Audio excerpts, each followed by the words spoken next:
Good evening. The danger's not over for Sydney, with warnings of more wild weather in the coming hours as clean-up crews continue to work flat out. The destruction's already widespread. Houses damaged, trees down and power blackouts that knocked out 250,000 homes. Our team has extensive coverage right across Sydney.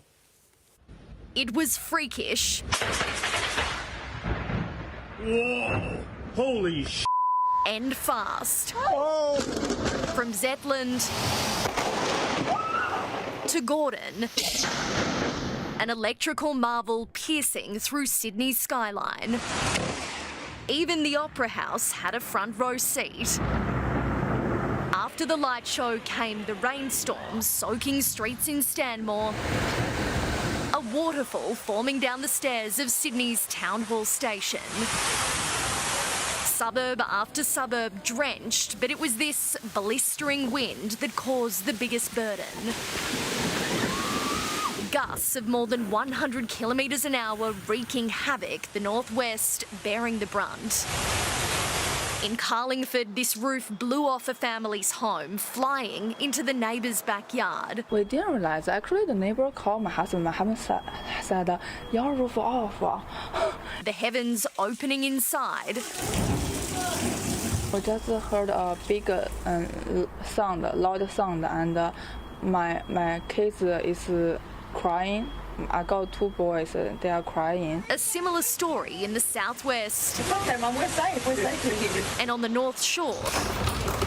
An unwelcome guest making a crash landing in the living room of this Hornsby home. When I go to the living room, I found that already the branch comes through in the roof. Trees also toppled in Turramurra, cutting power to thousands of properties, leaving businesses in the dark. Well, we're trying, but it's impossible because obviously our hot water will go out, and as you can see, we can't really see that much. Yet another blow for those already close to breaking point. Small businesses are doing it tough, so it's tough. Pain also felt by SES crews, with volunteers stretched to their limits, responding to more than 2,000 calls for help across the state. We're probably getting a request for assistance every sort of 7 to 8 minutes. And it's easy to see why. The destruction is widespread, and so too the stories of lucky escapes. Here in Mossman, a mother and her 2 children were inside their home when this huge tree came crashing down.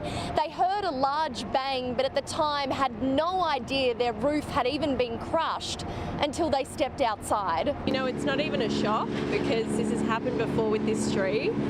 Last year, about the same time of year, a couple of branches came down and took out the electricity in the whole area. Residents claim they complained to council, but their concerns weren't taken seriously. What's your message to council? They do better. Yeah.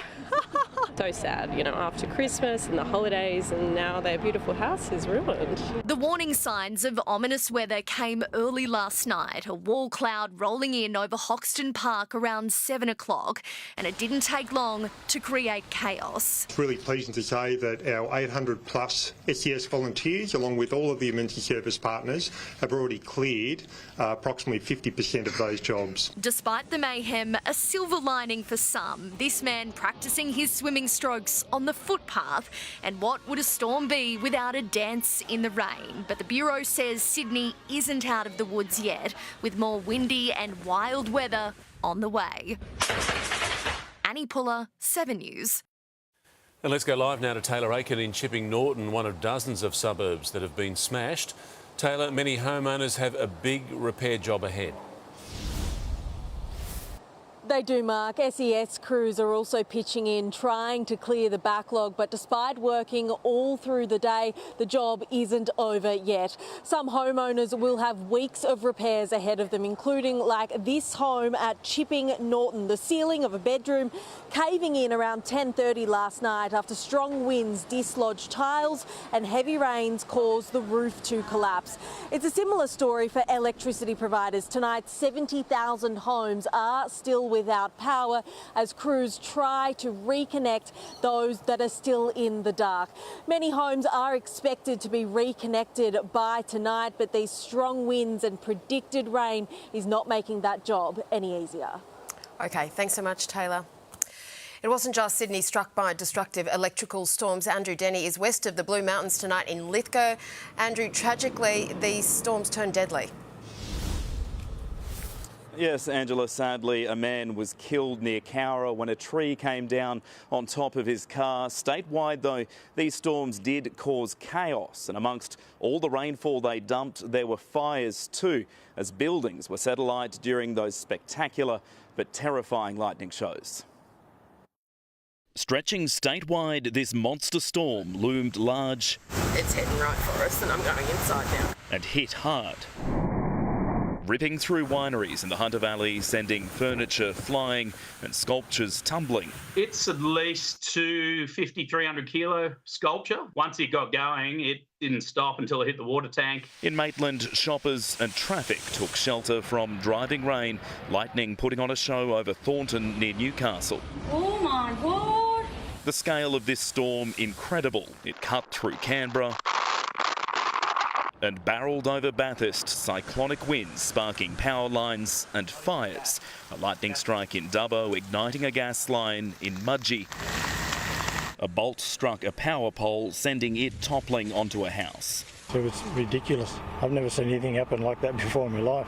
Firefighters called in, but the flames had already taken hold. The home was lost, the focus for fire crews saving other houses. With that wind behind it, it just went out of control. The house was engulfed in, 2 to 3 minutes. The storm turning deadly when a tree fell on a car near Cowra. We've seen the absolute tragic death of an 80-year-old man in Cowra. Our deepest sympathy goes to his family and friends. Deadly and dangerous, but the storms put on a spectacular show too. Almost 2 million lightning strikes recorded as the system swept towards the east coast. These long exposure photos show the light show over Newcastle. It's going to be another busy 24 hours and probably 2 days before this eases off. While the worst of these storms is over, the wet weather and strong winds are set to stick around. And with that, authorities are warning there is an ongoing risk of things like poles and trees coming down. Hail the size of tennis balls on the mid-north coast kept SES crews busy today as others began the clean-up. Residents in Wagga Wagga left without a roof over their heads tonight. It was just very, very exciting, but very traumatic. And punters camping out for the Tamworth Country Music Festival, now counting the cost of gale force winds. And all of a sudden there was this an awful loud crash and the van started moving and shaking. There are still a handful of weather warnings in place, including for hazardous surf, but some just can't resist. Andrew Denny, 7 News. With the very latest, Paul Caddack is here. Paul, some showers today, but nothing as dramatic as last night. Mark, it was the full force of nature on display last night for sure. As that severe weather rolled in, there were more than 70,000 lightning strikes just across Greater Sydney, with more than 300,000 recorded across New South Wales. On the south coast, Eurobodalla got more than 120 millimetres of rain. In Sydney, Holsworthy seeing 66 millimetres in the last 24 hours, 62 at Bankstown. The city's had 54 mils, most of that falling in 1 hour. And as that southerly change kicked in this morning, we had a 100-kilometre-an-hour wind gust at Guatemala in the Royal National Park, 78 k's at the airport. Tonight, all eyes are on this low forming off the northern coast, set to deliver damaging winds to Sydney tomorrow. All the details are coming up. OK, thank you, Paul.